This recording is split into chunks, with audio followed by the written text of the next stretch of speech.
All right, all right, all right. Good morning, good morning. Seems like I just barely saw all of you guys just last night. In fact, I did.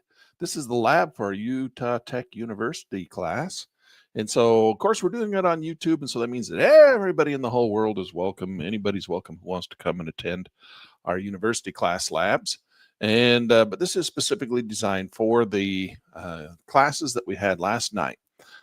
At nighttime, we teach our classes. And so during the day, we have to, well, we have to practice what we preach during the market hours, right? So we talked last night a little bit about stocks, and we're learning a little bit more about dividends. So we have growth and we have yield, right? Growth and yield. There's two ways to make money in the stock market. One is with growth, buy low, sell high.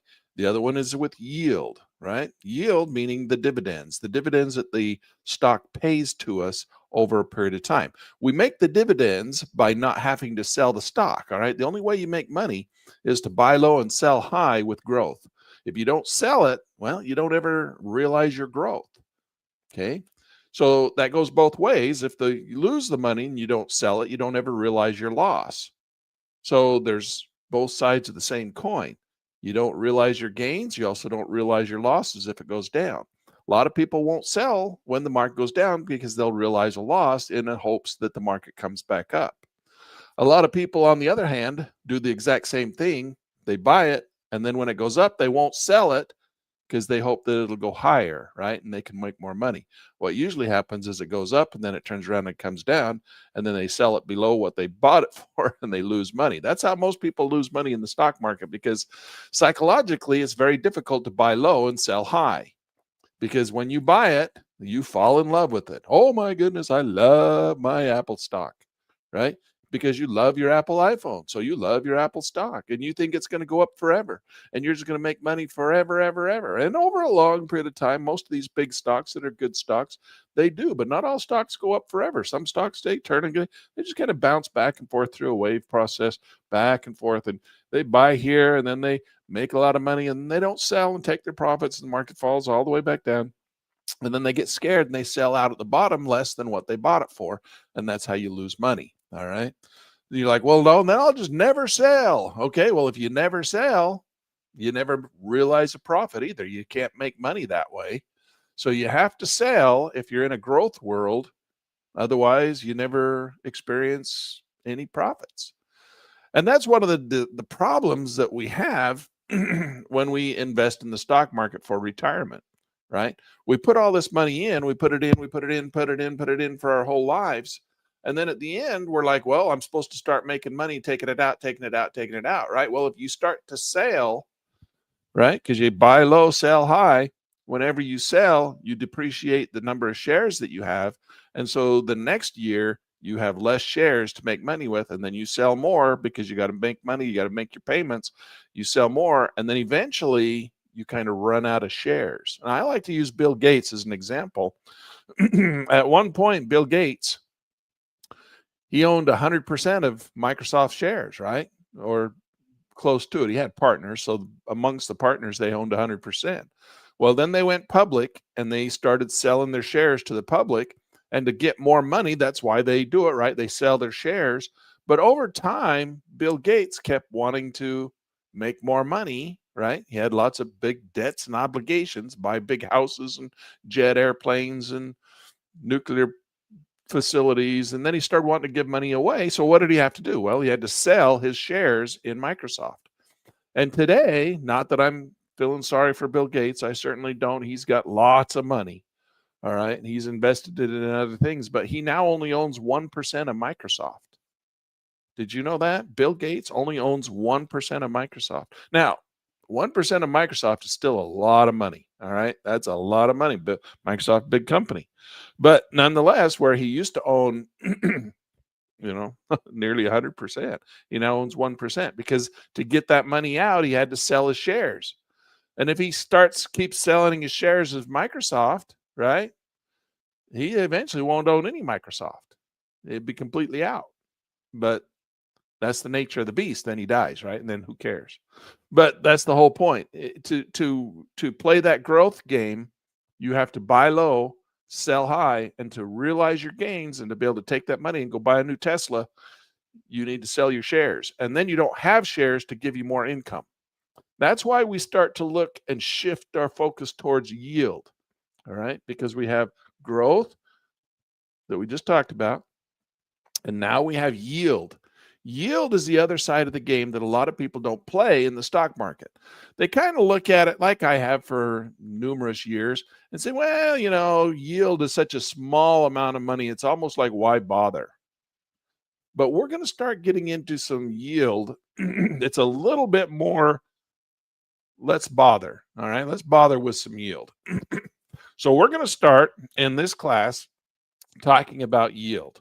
And we're going to start the way that yield has been done for 200 years. All right. We're going to start going down the yield road. And then I'm going to take you up to a, you know, the normal yield, the medium yield, and the high yield. It's like the three bears, right? We're going to have baby bear, mama bear, and then we're going to have papa bear yield. Papa bear yield is what we talk about next week in class. All right. This week, we're going to talk about baby bear yield and mama bear yield. Okay. So today we just got started with this yield class. We got two classes. We got Tuesday night and Thursday night. So Tuesday night, we're going to learn about baby yield, baby bear yield. And then on Thursday night, we're going to learn about mama bear yield. And mama bear yield is going to have our lab is going to be Friday morning, 8 o'clock. All right. Today's Wednesday because we had class last night at Tuesday. So Tuesday night class, Wednesday lab, Thursday night class, Friday lab. So we got 4 classes this week that we're teaching. You guys who are only attending with us here on the YouTubes, you get the 2 classes. All right. Those who are here in St. George at the university, you get 4 classes. So I've had some people making comments. Lan, where did you go? You used to teach more classes online. Well, I'm teaching them live now at the university. So I'm actually teaching more classes every week than I was during the summer session. It's just that I'm teaching them in person at the university. I'm not teaching them online. All right. So we had 3 classes online. Now I'm teaching 4 classes, 2 at the university, 2 online. So we'll see if we can't, during maybe sometimes we'll pick that up and do more for the online people who can't make it to the university classes. But my plate's full. I'm teaching 4 classes a week. And then next week, we're going to actually have 5 classes. 5 class Monday next week, right? We start our high yield class. And so we're going to have class on Monday at the university. We'll have class on Tuesday online. We'll have class Wednesday at the university. We'll have class Thursday online, and we'll have class at the university. And then Friday we'll have the class online. So we'll have 5 classes next week. All right. So those of you who can't make it to the university, you're going to get a class on Tuesday, Wednesday, and Friday. But we'll have, for those of you who are in the university, we have classes all 5 days. All right. So it's going to be drinking from a fire hose. But we got to get this information out to you so that you can begin your investing and start making money. So I don't want you to jump right in right now. All right. I know that some of you are anxious and you're excited. You got your accounts open. We talked about how to open up accounts. In the first class, how to open a brokerage account, what a brokerage account was. We talked about what is an exchange, and we talked about the different exchanges and different kinds of trading. But right now we're learning a little bit about how growth works, and we're going to combine it with yield. Okay, so that's how our class is going to play out. That's the structure. Next week is going to be an intense time frame. So really set aside that week to really study hard and be ready to go full blast, because next week is kind of like the bull ride of the rodeo. All right, it's the big guns. That's when we have the finale of the entire class. And then we move into day trading and options trading. Day trading and options trading, very important. I don't want you to discount that, because those are how we make money in the first place, so we have money to invest. So you can go out and work, drive an Uber. You can go out, maybe you're a doctor and you fix broken arms. Maybe you're a dentist and you drill teeth. But you got to figure out a way to make some money, because it takes money to make money.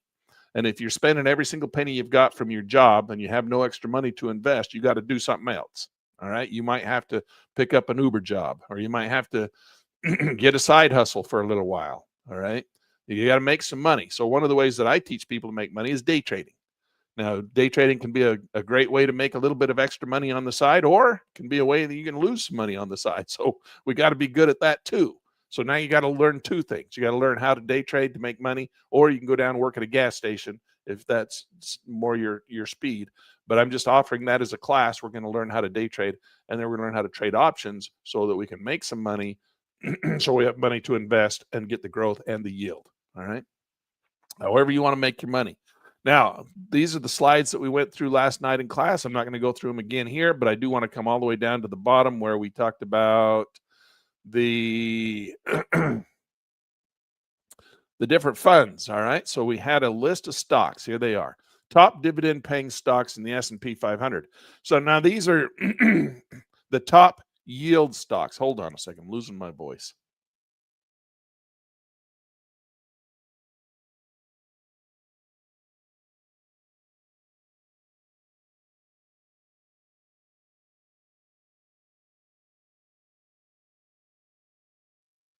All right, so this is the list of top out of the S&P 500. These are the top dividend paying stocks. Now, as I mentioned last night in class, just because they got high dividends doesn't necessarily mean they're good growth stocks. And as we went through many of these last night in class, we saw that a lot of these stocks are going down. And now remember, the mathematical calculation that's used to decide how much a dividend is given, because those dividend numbers, they'll oftentimes change. They try to stay pretty consistent over time, but they do change. And the mathematical calculation that determines how big a dividend is takes into consideration the stock price.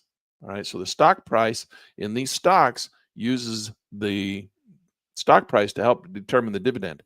And when a dividend goes down, the yield goes up. All right,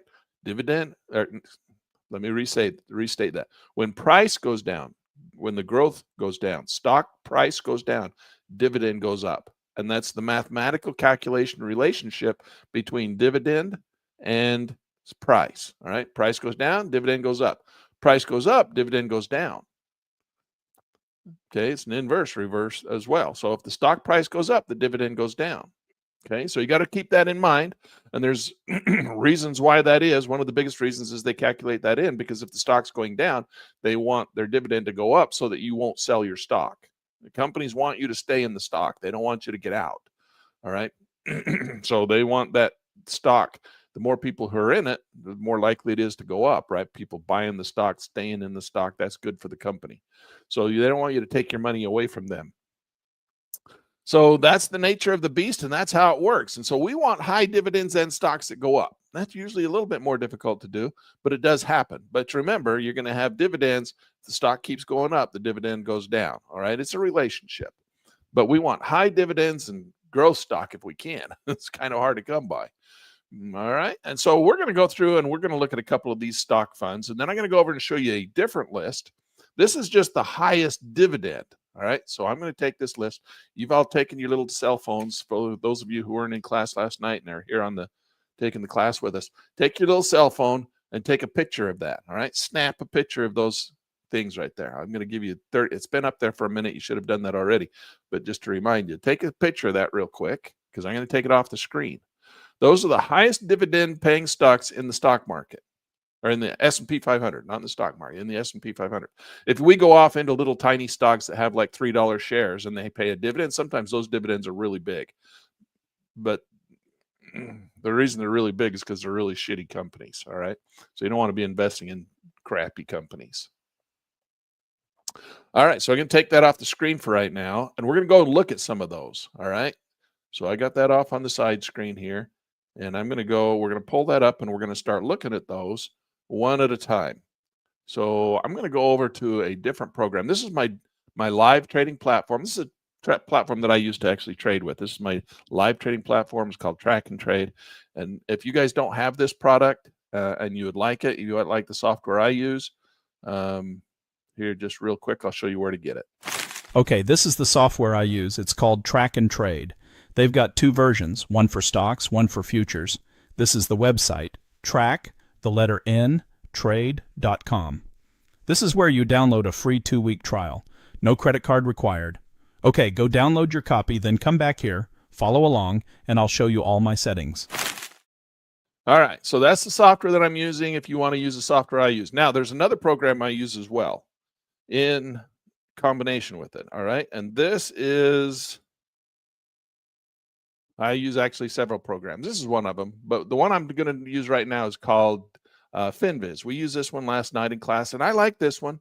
It's a good little program. It's not it's not good for trading. It's just good for looking at charts. But one thing that they do have is they have the dividends. Now, the trading platform doesn't have the dividends. It doesn't show the dividends. It gives them to you, but it just doesn't have them on the screen. So this little program has the dividends on the screen, but you can't trade with this program. So you have to, kind of mix and match your tools.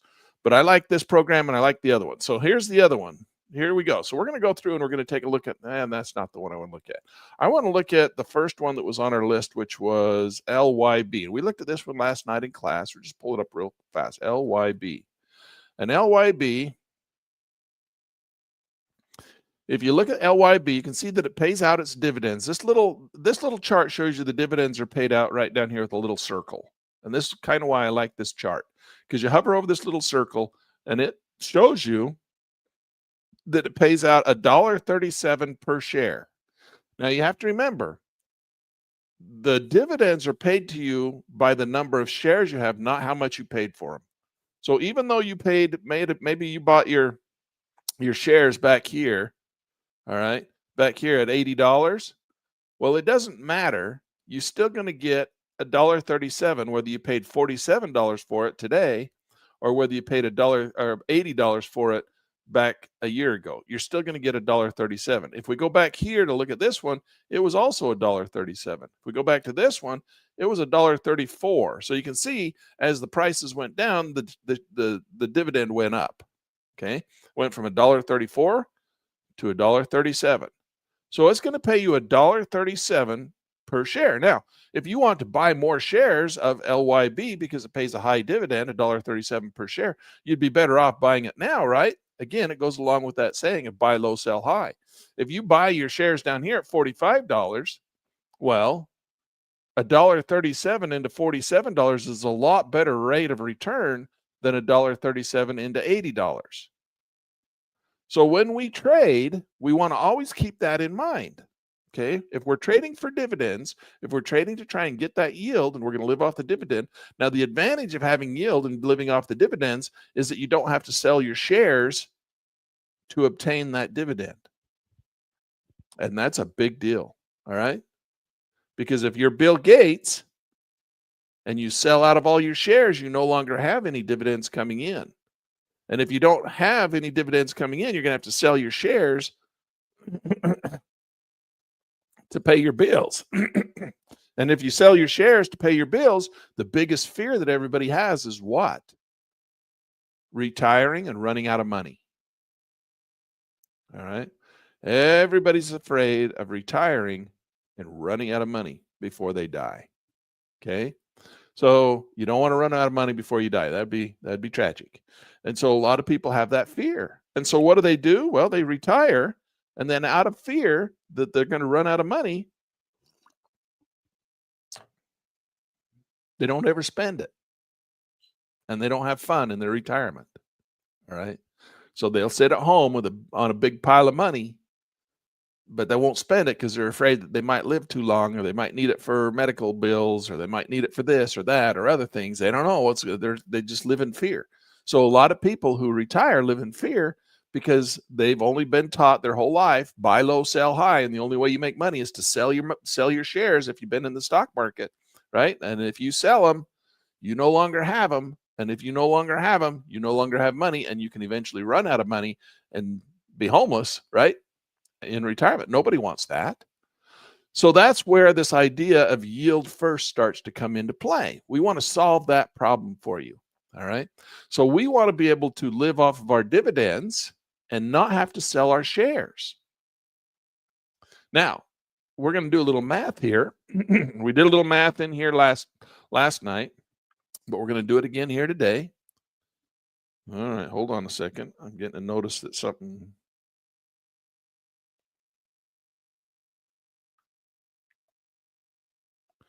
So we're going to want to live off of our dividends. That's what we are trying to build here is a dividend portfolio where we don't have to sell out our shares, but we can live off the dividend. The problem is the dividends are so small that we have to have such a big portfolio. It makes it very difficult to live off the dividends. But that's all changed. All right. In the last 2 years, the stock market has allowed something to happen that's never been able to happen before. It's something that's so new, nobody's done it. All right. So I'm going to teach you that, but we got to walk before we can run. It's a little bit more of an aggressive style of trading, and I want you to understand the concept of growth and yield. We're going to go through the traditional method of yield and growth, and then next week's class, that's what next week's class is all about. It's all about the high yield side, the new stuff that's never been allowed to be done before. So I want you to teach the current, I want you to learn the normal way first, and then we're going to go into the high yield way. But it's going to take your mind, it's going to take your head just like an owl, and we're going to have to turn your head around completely different direction. All right? Not completely, but almost completely. All right?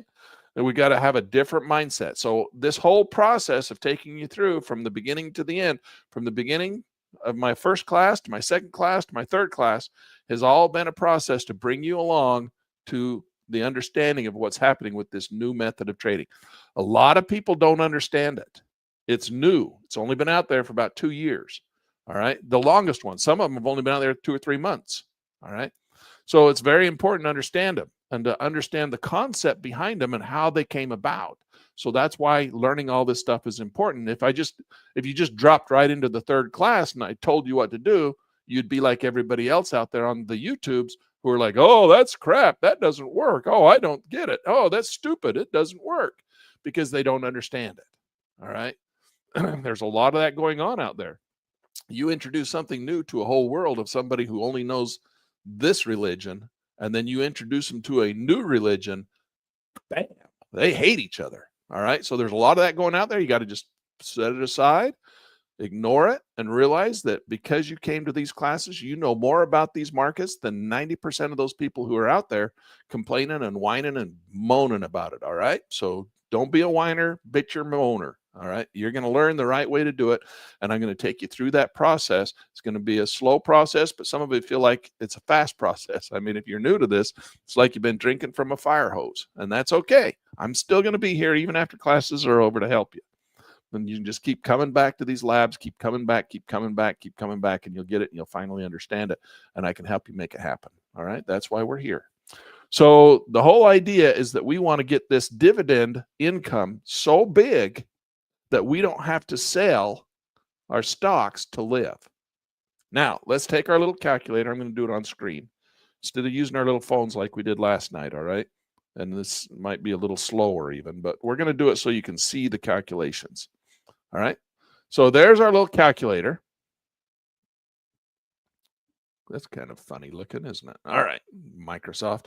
We're going to take our shares right now. So if we were going to get into LYB in this stock, because they have high dividends, again, they're on the top of the list with 11.7%, but that's because they've been coming down. But they didn't increase it that much, a couple pennies between the $80 and the $47. So if you're buying them now at $47, that's a lot better than if you were buying the shares at $80, right? Remember, it's a percentage gain.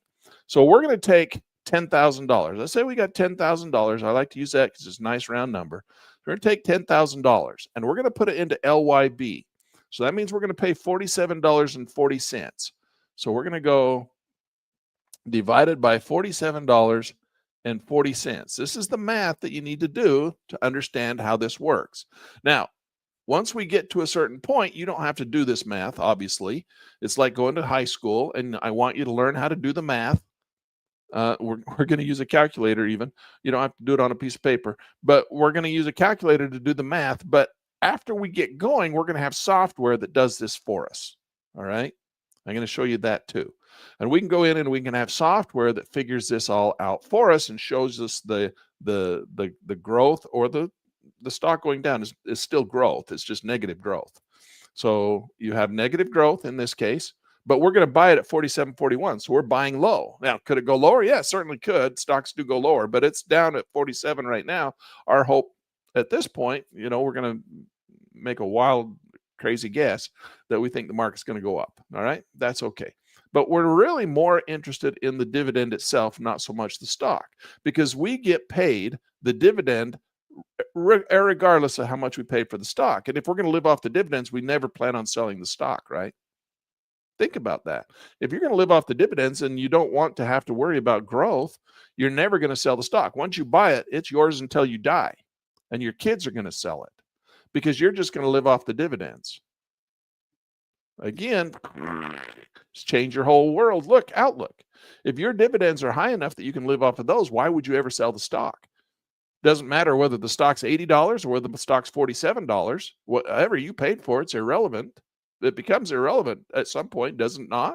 I mean, sure, it's nice to see a nice big portfolio of growth, but the dividend stays relatively the same.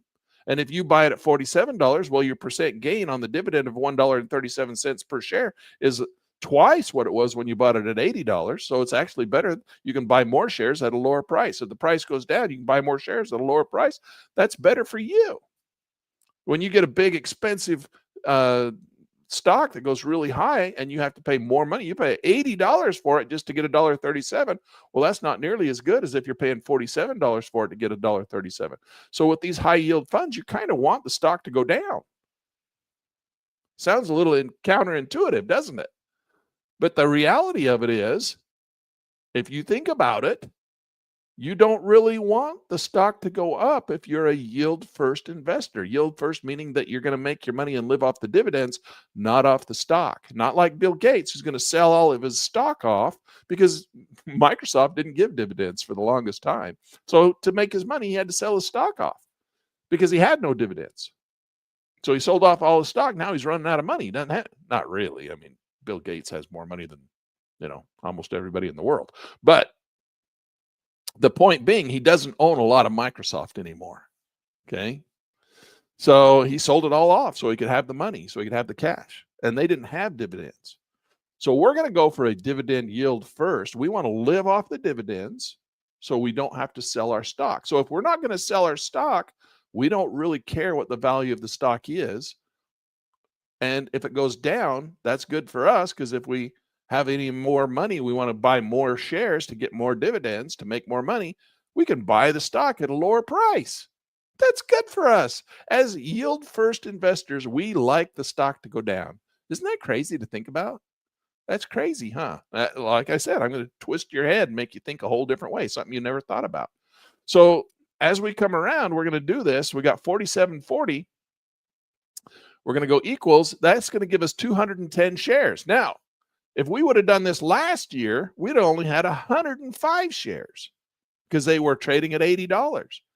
And 105 shares isn't nearly as many dividends as 210 shares. I know, it's breaking your brain right now. You're going, wait a second, I thought I was supposed to buy low, sell high. But if I'm a yield first investor, which is what dividend trading is, I don't want my shares to go up. I want them to go down. I'll make more money if the stock goes down. Yeah, you actually make more money if the stock goes down. Isn't that crazy to think about? Now, you don't make more growth, you make negative growth. But if you're never going to sell it, what do you care what the growth is? Because all you want is the dividends. All right, let's do the dividend cost. So we got in $10,000. We put in 210 shares. So we're going to take 210 shares and we're going to multiply it by $1.37, because they're going to give us $1.37 for every share that we own. Again, it's irrelevant what you paid for it. If you paid for the shares last year at $80, they're still going to give you $1.37. You pay $47 for them this year, you're still going to get $1.37. I know. Crazy how it works, but that's how it works. Okay. So you're better off buying your shares low to get the dividends. Okay, here we go. So we're going to take 210 shares and we're going to multiply it by $1.37. 1.37 equals. They're going to give you $289 every quarter. Every quarter, right? Because it's every 3 months. You see the little dots over here. Every 3 months, this stock is going to give you $289. And now you start thinking, okay, if I put $10,000 in, and let's say that you are retired, and you're like, well, Lan, if I could just get $1,000 more a month, that would just grease my life. That would be so nice, because I have my Social Security, and that gives me maybe a couple grand. I have my pension, that gives me $1,000. I have my own personal savings, which is I'm pulling out about, another $1,000. That gives me 2, 3, maybe 4, and I need 5. I need 5 to live. I need a good $50,000, $60,000 a year to live down here in St. George in this nice warm country. I got my houses paid for. I've done that my whole life. All right. So I've made I work my whole, I'm making $4,000 a month. I need 5. I need $5,000 a month. Just, that would just, if I could just get that extra $1,000, I'd be in good shape. All right. Well, let's use LYB as an example of how you can get that extra $1,000 to grease your life up a little. Okay. So how many shares would we have to own? If they're giving us for 10,000, they're giving us 300. We got 3, 6, 9. We'd need 10, 20, 10, 20, 10, 20, 30. We'd need about $30,000, $40,000 worth of LYB to get an extra $1,000 a year, right? Because we're going to do 289. 289. We're going to actually let's do the math. 289 times 4. So they're going to actually give you $1,156 a year with $10,000. Well, there you go. There's your $1,000. Did I do that already? Did I do that right? Let's do the math one more time. Okay, we're going to take our $10,000. Let's do more. Let's do $100,000. Okay, because we need to. Let's do 100,000. So if I could get $100,000 into LYB, and I don't have to sell my LYB, I just want to live off the dividends. Okay, we're going to take that 100,000. We're going to divide it by 47.45. 47.45. That's going to give us 2,100 shares times, and we're going to get 137, 1.37 equals we don't even need that much because that's 2,887 per quarter. So let's go back and let's just do our 10,000 again. Maybe with our 10,000, we can get what we need. 10,000, 1, 2, 3, divided by 47.45, 47.45. Okay, that's going to give us 210 shares times $1.37, 1.37. That gives us 288 times 4. Okay, so that's going to, with $10,000, you can make $2,000 a month on LYB, or $2,000 a year. That's not good enough. We need $2,000. We need $1,000 a month. So if we need $1,000 a month, how much do we have to put in there? We need about, if that's going to give us 2,000 a year, we need 10,000, 12,000 a year. So we got to take 2 divided into 10 is 5. 2 divided into 12 is 6. So we need 10,000 times 6. 10,000 times 6 is going to give us 60,000, right? So now we're going to do 60,000 in here, and then we're going to divide that by the number of shares, 47.45, 47.45 equals 1,264 shares times $1.37, 1.37. That gives us 1,737. What? Did I just do that wrong? 1,737 times 4. Well, that's 7,000 a year. So we didn't quite get there with our, so we're going to need a little bit more than 50,000 in there. Does that make sense? 60,000, 60, 78. We're going to be in need of probably about $80,000 in LYB to get our $12,000 a year. All right. That's LYB. That's how you do the math. Now, there's 2 ways that you can make more money. One is you can buy more shares, which is going to increase your $1.37 and the number of shares you have, because they pay you $1.37 for every share you have. So $47, you can have that, or you can find something that gives you greater dividend dollars.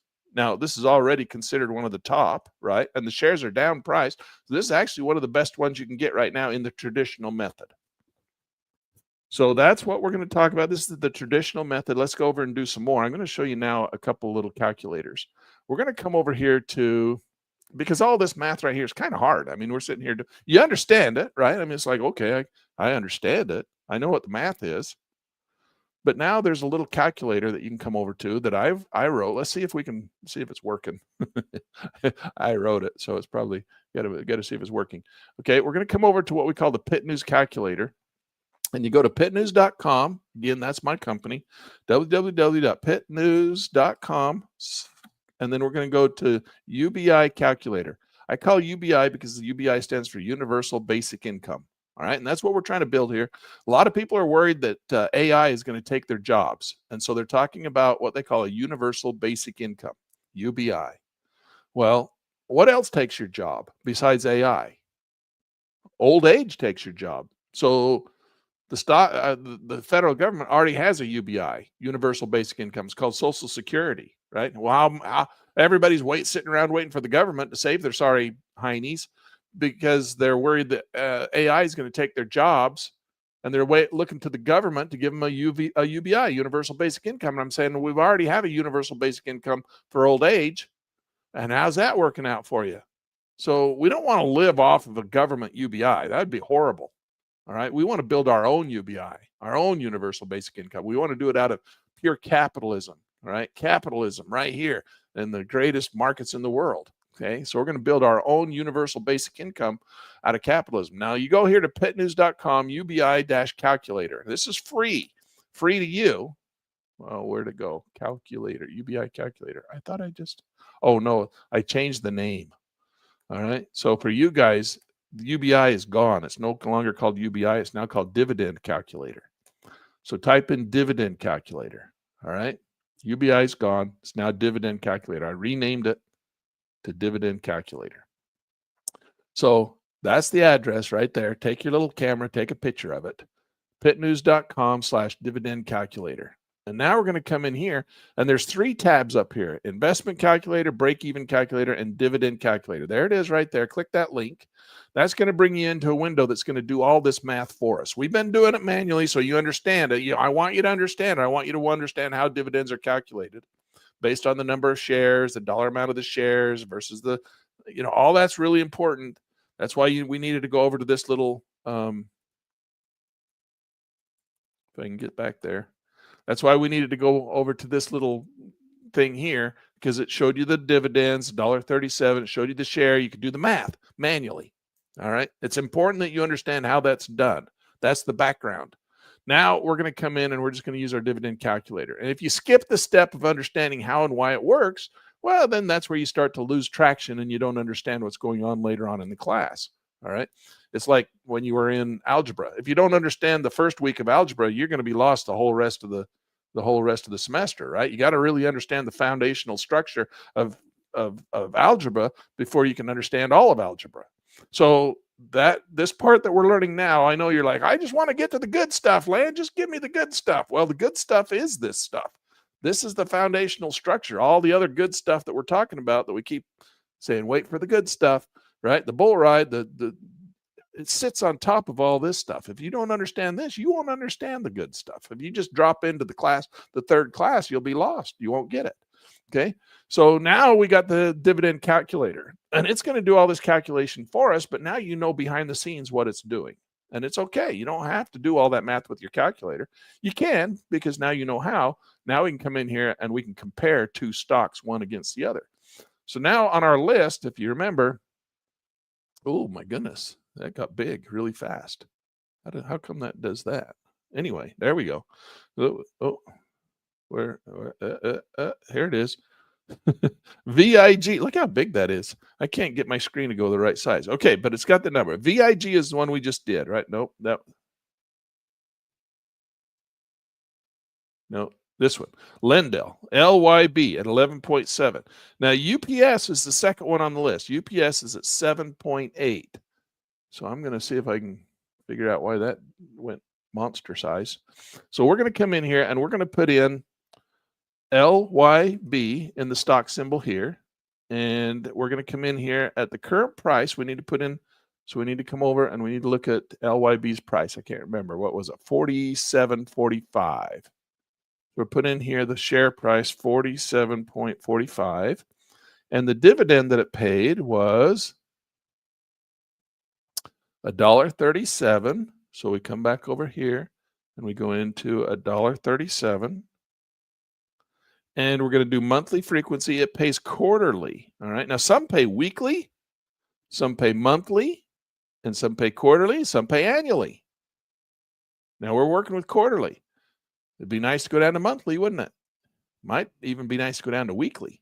So you get your payments every week. This pays you every quarter. So LYB does every quarter, and that's traditional. Stocks, generally, stocks will give you their payouts every quarter. So that's what this is. We're going to put in here let's just stick with $10,000. And then we're going to come over and we're going to put in the next one, which was UPS. UPS. We're going to compare it against UPS, which was the second on the list. Now, the share price of UPS, keep pushing the wrong buttons.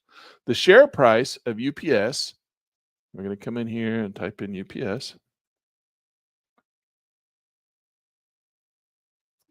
Share price, oh, look, it just jumped. It was 83, now it's 96. That's not good for us. We don't want it to go up, right? Because we're never going to sell it because we're just going to live off the dividends. So we want UPS to go down. I know it's counterintuitive. And of course you want it to go up once you own it. But if you're going to buy more, you want it to go down. Okay. So right now we're in the buy mode. So it's at 96.36. All right. So it's between 96.80 and 96.36. We're going to take the lower number, 96.32. 96.32. We're going to put in here share price of 96.32.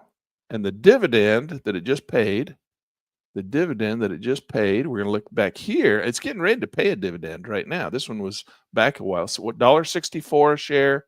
This one here is $1.64 a share. This one's $1.64 a share. So see, it was paying $1.64 a share back when stock price is $135 a share.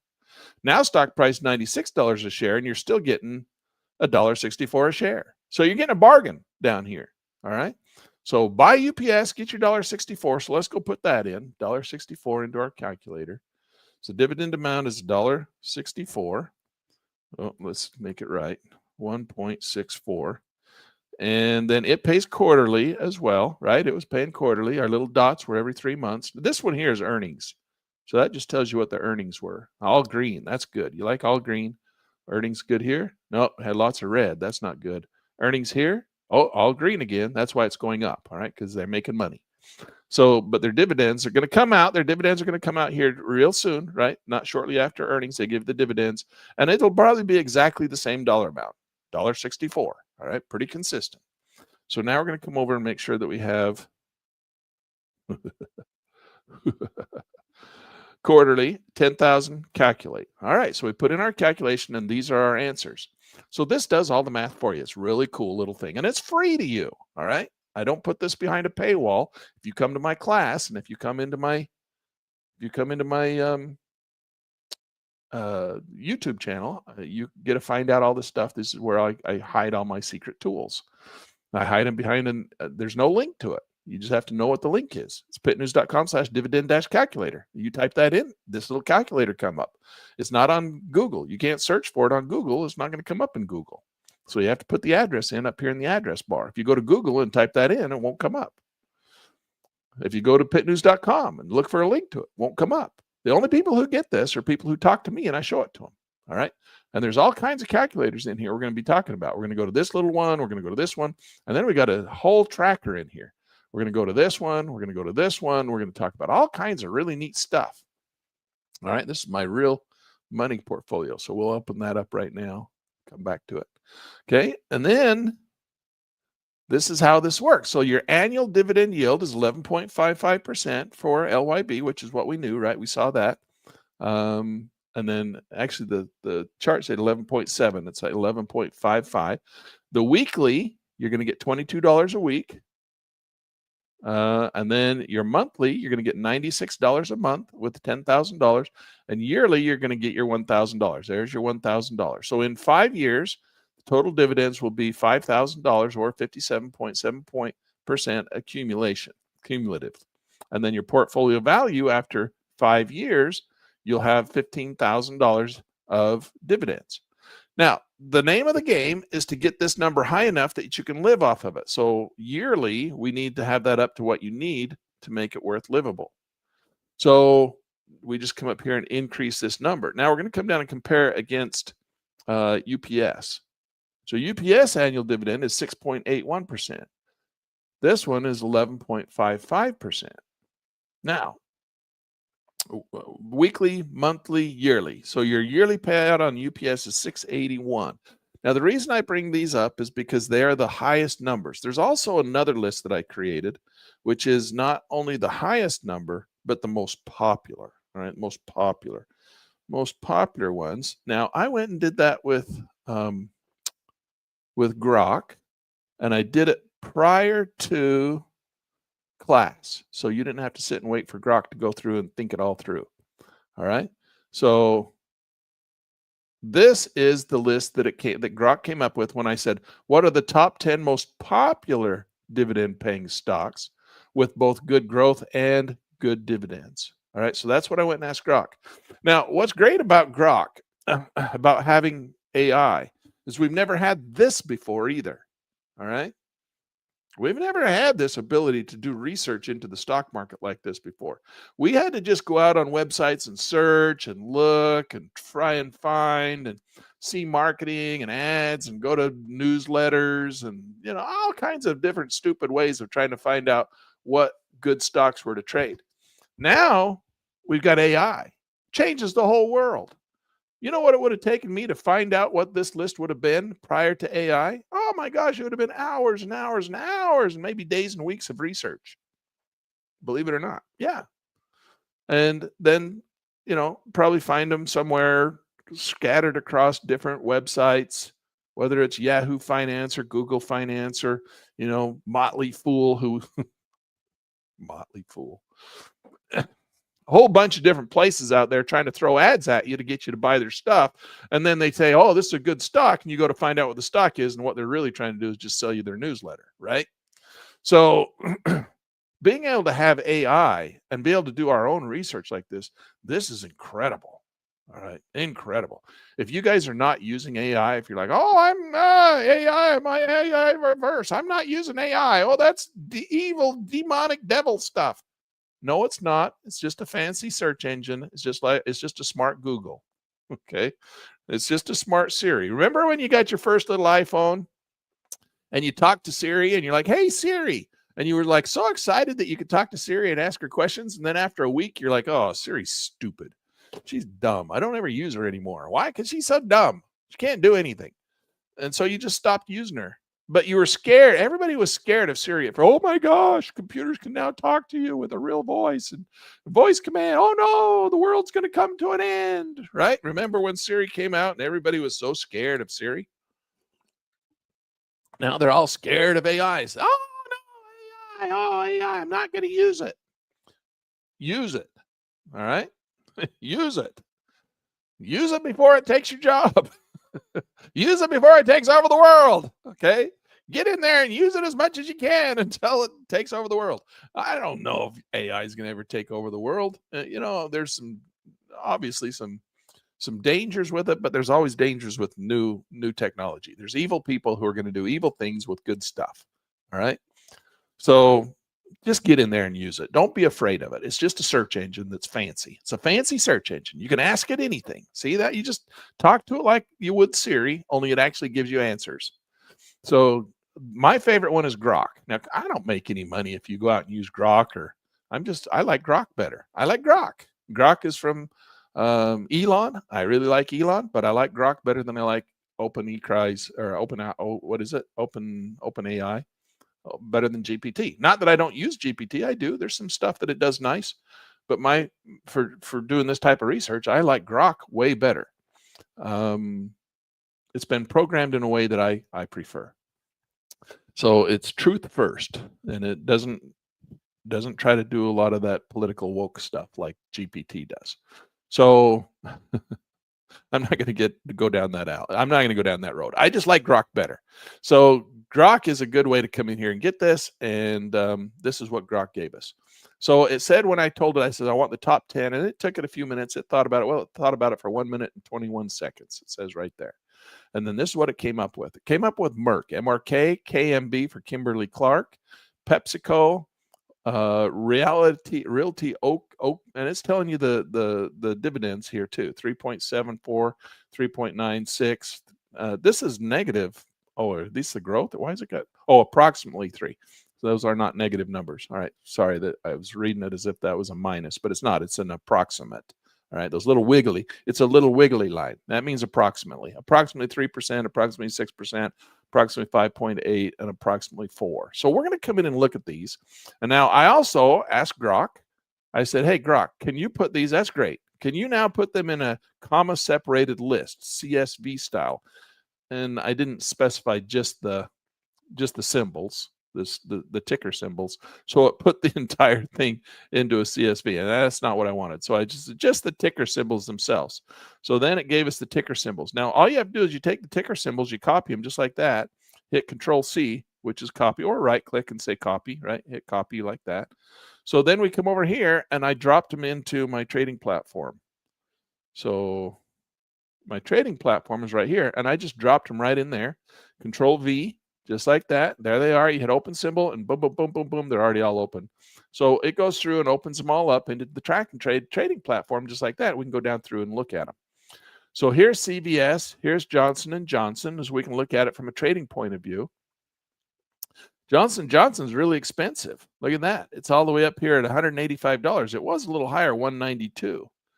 It's starting to come down. So if it'll come down into this region here, around the 50% level, that's what this little tool is here. This is called the Donchian channel. So if you got your track and trade software, you can see the Donchian channel.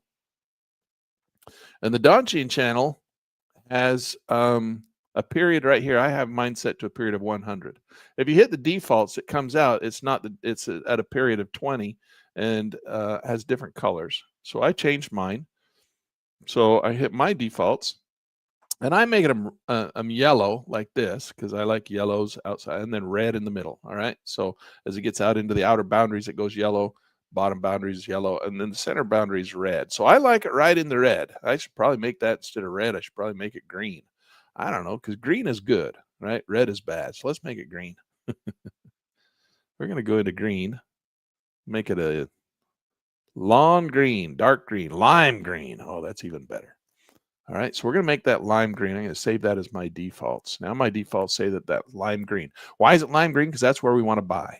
If it'll come down to that lime green line, that's where we want to buy. Now that's a Fibonacci number, and we talked a little bit about the technical analysis where we use drawing tools. This is just a ruler. It's just a measuring tool. See, where it shows you where the center point is from a retracement from the bottom to the top. So 38.2, 50, 61.8. That's called Fibonacci. You'll hear people talk about that, but that's what it's doing. It's measuring from the low to the high and then the retracement. How far back down that market's going to come, 38.2, 50, 61.8. This is what I call the Fibonacci sweet spot. So when it gets down into this region here, this is where we want to be buyers. We want to buy here. So when it comes down here, we start buying. If it comes like that, oh, that's okay. We'll buy a little bit more here. It comes like that, that's okay. We'll buy a little bit more down here. All right. So that's where you want to be buying. When it's way up there, it's hard to buy. Now, of course, that was way up there, down back here too, right? We're like, oh, we wanted to come down here, and it never did. It just kept going. So you have to draw it up here. When it gets down here, that's where we want to buy. So our target is right in here. So now I'm going to show you something. So when you come into this little program here, not this one here, you're going to come in and, oh, what was the name of that company that we were looking at? Chart. It was Johnson & Johnson. Okay, so we're going to put Johnson & Johnson on this one, J&J. Now, what's really cool about this little program is they have the fundamentals, right? And we talked about that in class 2, fundamentals versus technical. You come down here and see how these guys all upgrade right here, and they give you projections, price target changes. This is what they think the price is going to go to. Now, the way they come up with these numbers, a lot of it has to do, now, not all of it, because they'll do some fundamental math too, but most of this comes up, these numbers, the way they come up with these targets, and these are big banks telling you whether they think the stock is good or not, whether you should buy it or not. Now see how they've all upgraded it? They think it's a great stock, and this is where they think it's going to go. Problem with these guys, most of them, they upgrade it when it's doing really well like this, and then that's when the market falls. It's a dirty trick. You watch. It happen inevitably. They will upgrade the stock like this and say, oh, it's a great stock. Buy, buy, buy. And that's at the top of the market, and that's when the market flushes and goes down. So be really careful believing these guys when they hit upgrades, because most of the time they're telling you it's an upgrade when it's already really high, and they're saying, well, we think it's going to go one more level up. And it doesn't, and it goes down a lot. Okay. So be careful, because sometimes they're wrong. Most of the time they're wrong. And so anyway, their price targets over here, these numbers that they say they're going to go to, are oftentimes calculated using that exact method that I just showed you. And you're going to see it, because you can come over and do your own math on your own charts, and you can see where the numbers are. And we do projections too. So we can do Fibonacci projections out to where prices go up, prices go down. But those numbers, for the most part, are Fibonacci projection price levels that they've calculated themselves. And then they upgrade or downgrade depending on whether they think the market's going to go up or down. And then they tell you their Fibonacci projection numbers. Now, you can do all that yourself over here, and I'm not expecting you to really, master this right now, but it is something I would like you to take into consideration, because when we start buying into our stocks, we want to buy them at a value price. All right. Again, now I know it doesn't matter how much once we're trading the dividend yield first, we don't really care what the underlying stock does, because we're not going to ever sell it. We're just going to get the dividends, but we are going to buy it. So we want to buy it when it dips. When it comes down into these Fibonacci numbers, this is where we want to buy it, so that we can buy it low, right? So we can get a better value for our dividend.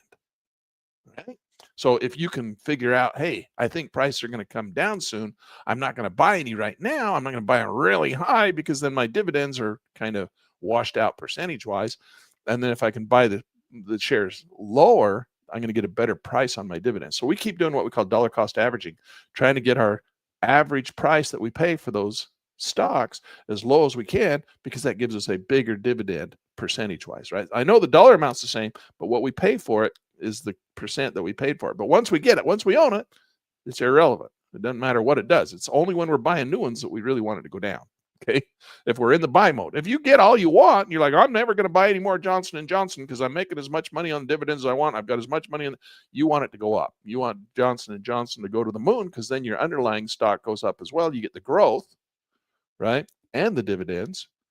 But while you're in buy mode, you want those, you want growth to go down, believe it or not. All right.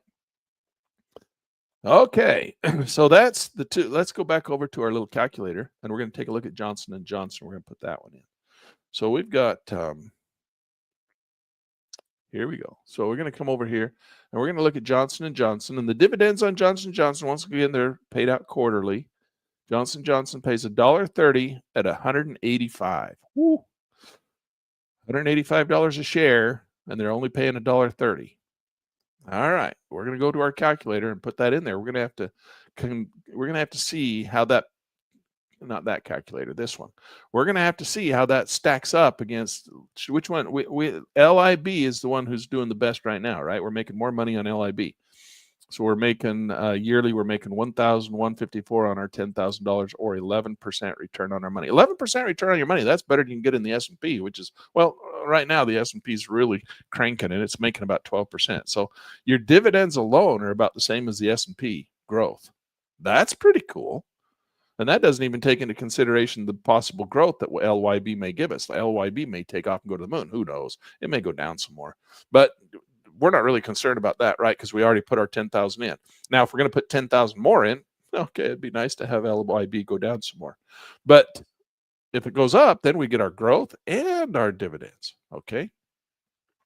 But right now, we got $10,000 in LYB, and we're making $1,154 a year. Let's compare that, and we compared that against UPS, which is a little bit less. We're making, in 1 year, $685, or 6.81% return. Okay, let's do Johnson & Johnson. So we're going to replace UPS with Johnson & Johnson, J&J. And the share price of Johnson & Johnson is $185.39. $185.39. $185.39. And then the dividend was what did we say? The dividend was $1.30. Okay, so we're going to put that in here. 1.30. You look at me and you're like, Lan, you are a comedy of errors. My goodness sakes. If Lan Turner can do this, I can certainly do this. All right. So here we come in here. We're paying this out quarterly at $10,000. Okay. We're going to hit calculate.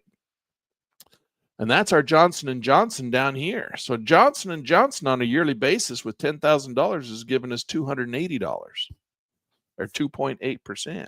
I can get that at Cache Valley Bank, right? In a bank CD. I know it's not very much, not nearly as good as LYB. LYB is 11,055 or 1,150, 11.55. But there's our Johnson & Johnson dividends. But that's because the price of Johnson & Johnson, right, is so high. It's way up here. If it would come down to 150, let's say we bought them at 150, all right, would that be better? Of course it'd be better.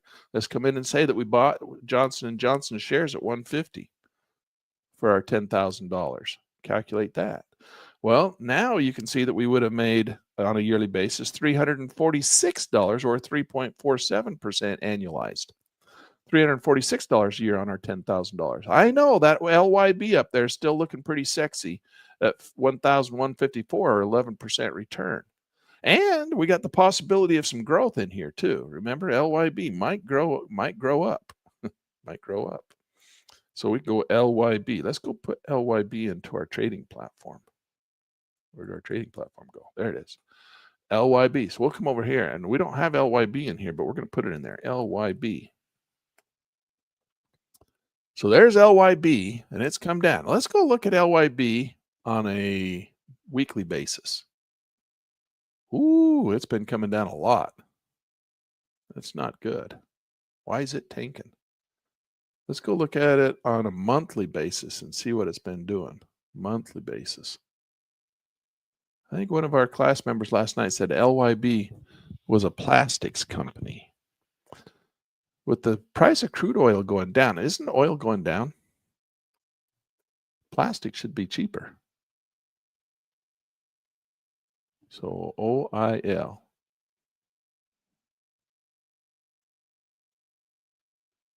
What's the other symbol for oil? It doesn't like that one. OIL, the other stock symbol for, the other ETF symbol for oil. Quick, somebody faster than me in here knows it off the top of their head. Let's go ask Grok. Grok, what is the ETF symbol for crude oil?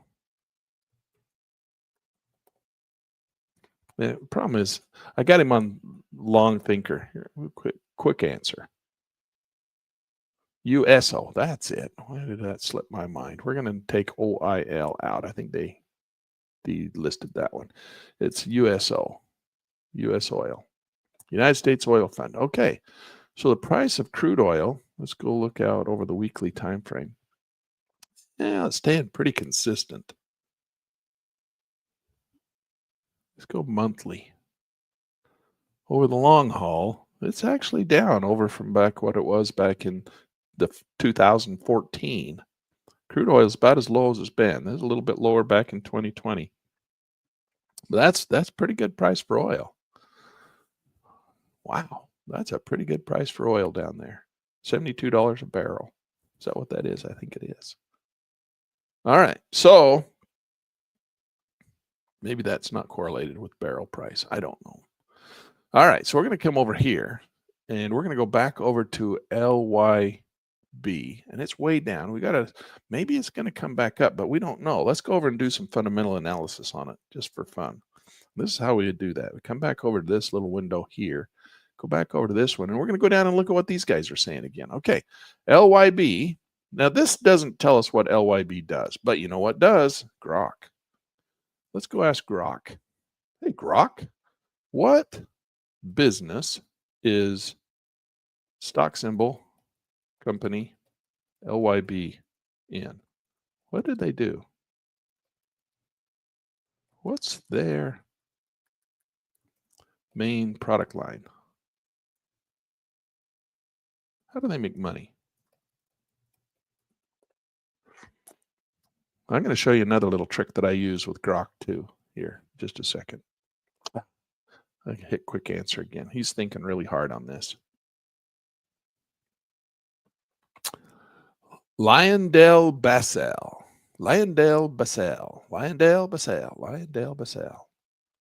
LyondellBasell operates a segmented such a. Come on, Grok, give me the answer. He's taking a while. Let's set him aside for a second while he goes out there and does some research for us. And let's come down and look at their sales in billions. Now, they've been a little flat. They were growing back in the 2016, 17, 18, 19, 20. Had a really good year in 2021. And then 2022 hit them hard. They dropped way back, clear back to below 2018 sales prices.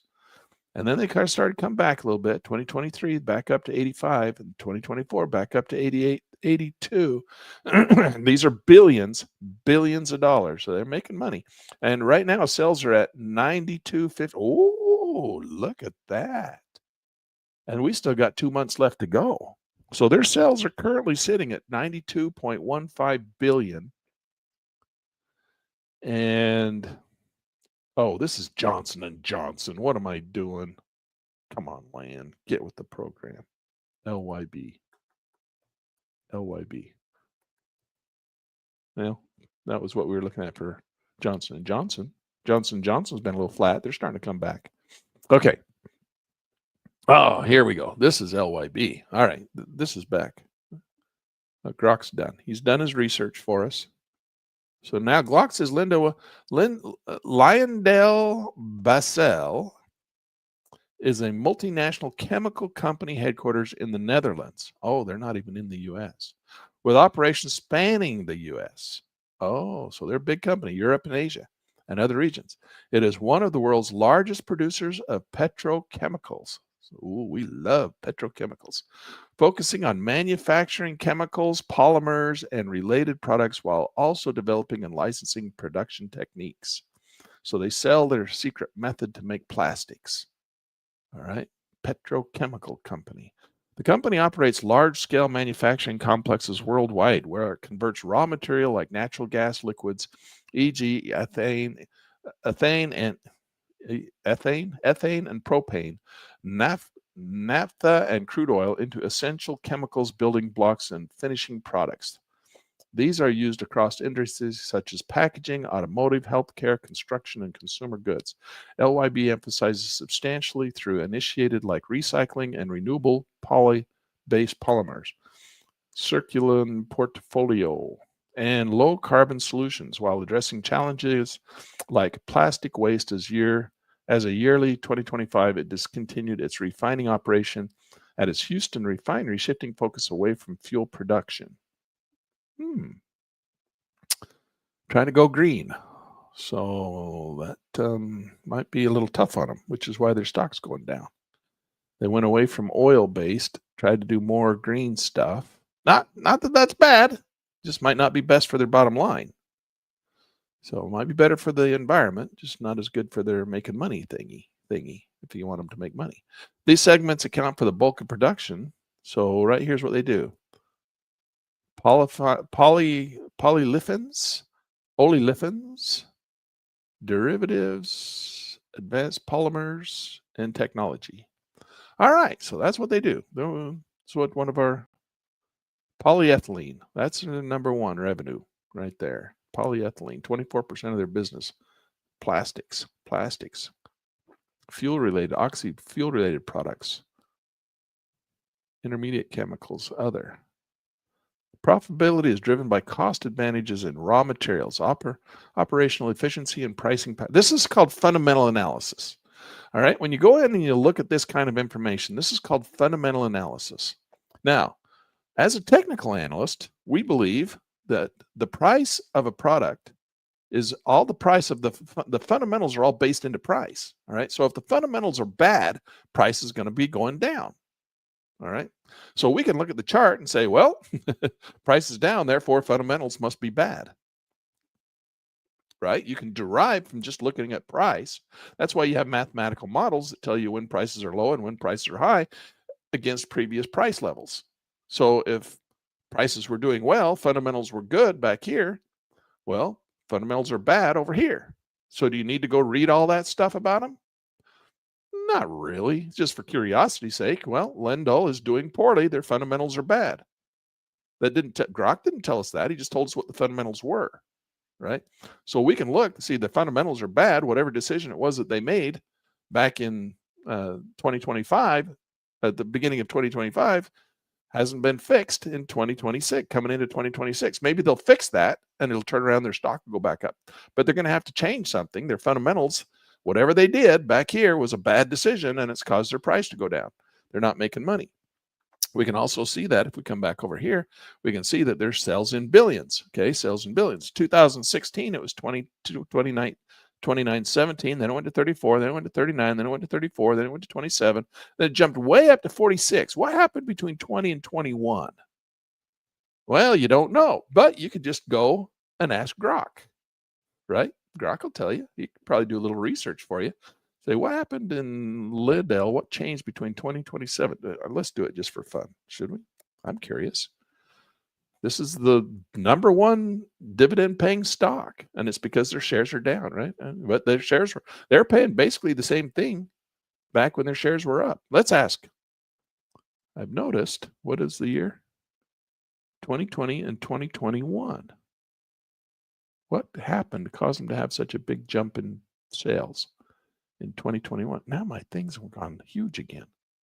I hate that. There, that's better. Now stop that, Windows. Okay. In 20 to 2021, in 20 to 2021, we see a huge increase in sales volume for LYB.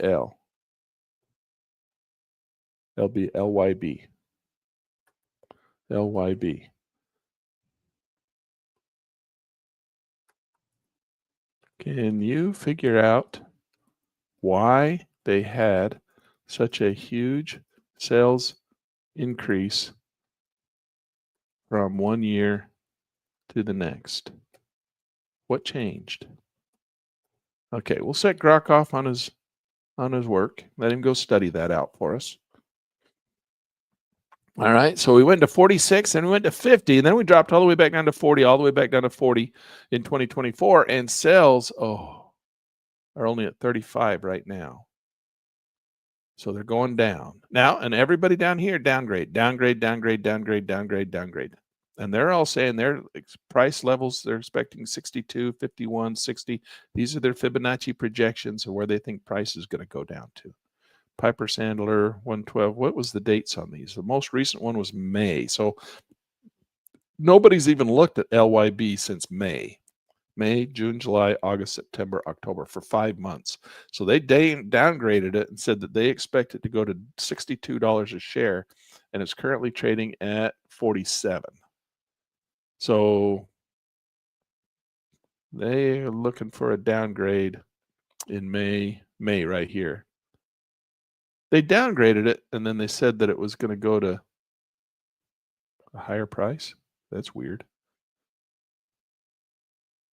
62 in May. They said it was going to go to 62, and they downgraded it, which some of these guys are real ballsy. It's like, it's trading at 62. I think I'm going to downgrade it and say it's going to go to 61. They're not very, you'll see that a lot.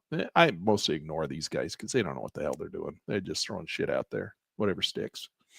All right, so we come in here and we look at this. Now, this is also not a good sign. Look at their earnings per share going way down. Okay, so their earnings are going down. Earnings per share are going down. So what are they doing? They're buying back their shares. Now, they haven't really bought. They have a little bit. They went from 324 to 323. So they bought back, a few shares there. And what that does, it props the stock up, keeps the price of the stock up. If they buy their shares back, it makes earnings per share go up. All right, because they have fewer shares and they have the same earnings, so earnings per share go up. That's how that works. So the earnings per share is going way down. They bought back a little bit of shares. They probably didn't have a lot of cash to do it with, so they didn't buy very much back. But they bought it back in an attempt to prop up the stock price. Okay, that's what happens there. So do we think it's going to go up? Once we buy it, if we're just going for the dividends, we don't really care. We just want to buy a lot of it. Okay. But if it's going to keep going down, well, we buy a little bit now and a little bit later when it's lower. Okay.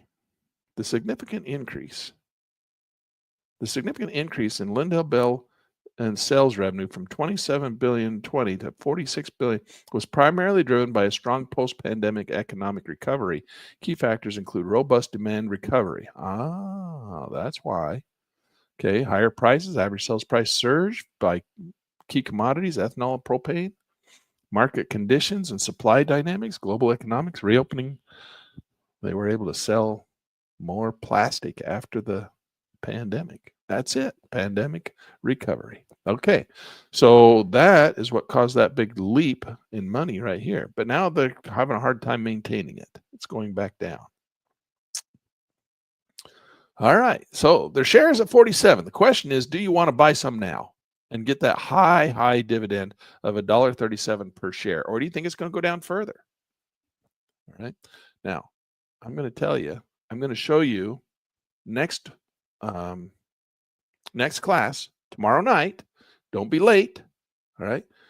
Tomorrow night, I'm going to show you how you can get higher, even higher than $1.37 a share. Okay. I'm going to show you the next step, the next level. I'm just going to keep taking you up, showing you how you can go from this one. We're going to go to a higher one. Then we're going to go to an even higher one. All right. But you got to understand how these things work at this level so you can understand what's going on, so that when we go to the next level, you'll understand what's going on in the next level. And I'm going to teach you the next level. That's going to be tomorrow night in class. And then we'll have Friday morning, we'll have the same kind of a review. And then the following week, the following Monday, we have class at the university again. And that's where we go to the next level. Okay, so I'm going to take you from one level, two level to level 3. And level 3, we're going to blow your mind. All right, we're going to start your head's going to start spinning like a top. All right, things are going to start changing really fast. So we're going to have to really start to get your mind wrapped around what we're doing here. That's why it's important that we understand how all this works. Okay. So these are the fundamentals. You got to understand the fundamentals. It's like a pilot. We got to go to ground school, learn all the fundamentals. Then we can get in the airplane. We can start flying. You can't get in the airplane, start flying until we understand ground school. Got to understand the rules of the road. Okay. The rules of the air. Then we can start to get in the airplane. We can start flying. So we're going through ground school right now.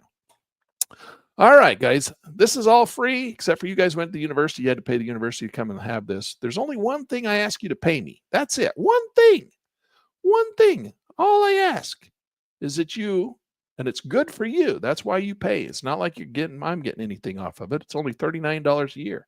What I want you to do is I want you to pick up a copy of Pitt News Magazine. All right. What's Pitt News Magazine, Lan? Well, here you go. Ready to level up your news game? Welcome to Pitt News Magazine, where stories come alive. Read it, hear it, or watch it in our YouTube classroom. Right now, get your first 2 issues for just $1. Yep, only $1. Don't love it? Cancel anytime before the $39 yearly fee kicks in. Try it out, risk-free. Satisfaction guaranteed, or your money back. Visit pittnews.com. That's pitnews.com. Pitt News Magazine. News your way. All right, everybody go get pitnews.com. Pitt News Magazine. PITN. It's my little side hustle. It's my little baby. All right. I love Pitt News Magazine. This is what I do. Okay. So this is the website, pitnews.com. This is the current issue right here. This is the October issue. We're getting ready to drop the November issue. We've been working really hard on it. It's turned out really nice. I had a few questions there in the beginning. I was like, I don't know how we're going to beat that last month's issue, but we always do. We always come up with a really super good issue every month. Got a really good team helping me out. So there's Claire, for those of you who don't know Claire. And go to Pitt News Magazine. Click this little subscribe right here. First 2 months are only $1, $39.95 for a whole year, 12 issues. And each article that's in there is recorded so that you can just listen to it like a podcast, but you still have the whole article. All right. So go in there. It's a great magazine. And it's how we take all the stuff that we learn every month in the classes, whether we're online or in live, and we solidify them in print so that you can then have all the digital it's a digital magazine. It's not printed on paper and sent to you. It's a digital magazine. So you have it available to you, so you have access to all that information. All right. So go to Pitt News Magazine, subscribe. You can, while you're there, subscribe to Pitt News on Air. Claire's in charge of Pitt News on Air. It's supposed to come out every week. Sometimes she misses a week. Don't blame her. She's very busy. All right. Pitt News on Air. Click here and you can subscribe to. It's free. There's no cost to that one. And then get that. That's really fun. You got to subscribe to that one. It's on the YouTube channel. It's also on anywhere else that you get your podcasts, like Apple iTunes and Spotify and that kind of stuff. So in fact, here, I'll let Claire tell you about it. Here, she has a little thing for you. Hey, Claire here. Guess what? Mr. Turner handed me the mic. I've now got my very own podcast, Pitt News on Air, your new weekly hit from Pitt News Magazine. Join me every Wednesday for stories, interviews, and a little behind-the-scenes scoop. We're live on Spotify, and yep, now on Apple Podcasts, too. Visit pittnews.com to follow. Come hang out with me and the gang. We're all there. Jake and Lena, of course, Lan Turner, David Duty, Dr. Scott Brown, Jordan Black, and even Aiden shows up on occasion. We're having a world of fun. Don't miss out. Pitt News on Air. Because news should never be boring. It's where your trading friends are. Follow us wherever you get your podcasts. All right. So there, you just met Claire. So she is the assistant editor to Pitt News Magazine. And she's also in charge of Pitt News Podcast. Okay.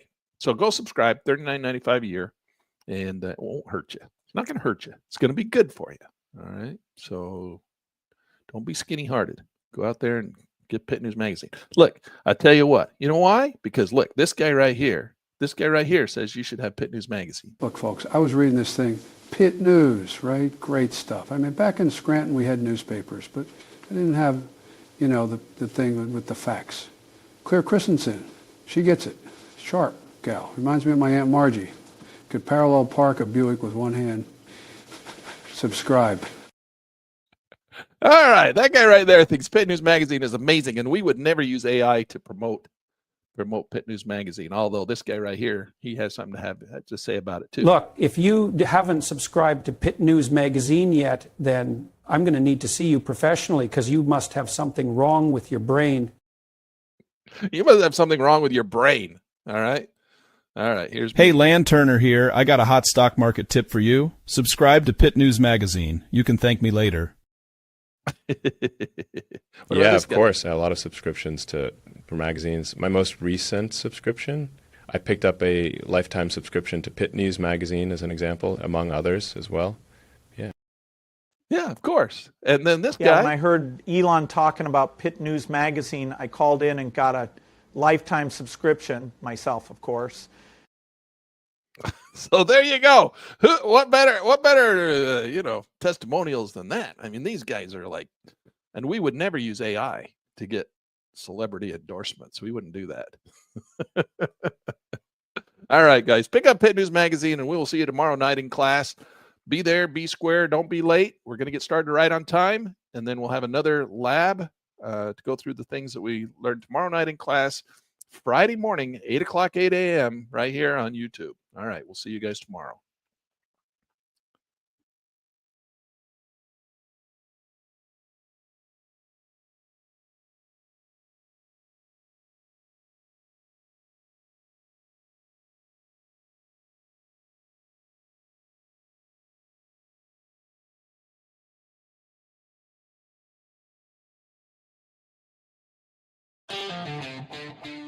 All right, that wraps it up for today. If you got something out of this, do me a favor. Like the video, subscribe to the channel, and share it with someone else who's trading or learning. Hey, don't forget to tell them to subscribe to Pitt News Magazine. Oh yeah, definitely subscribe to Pitt News Magazine. You'll thank us later.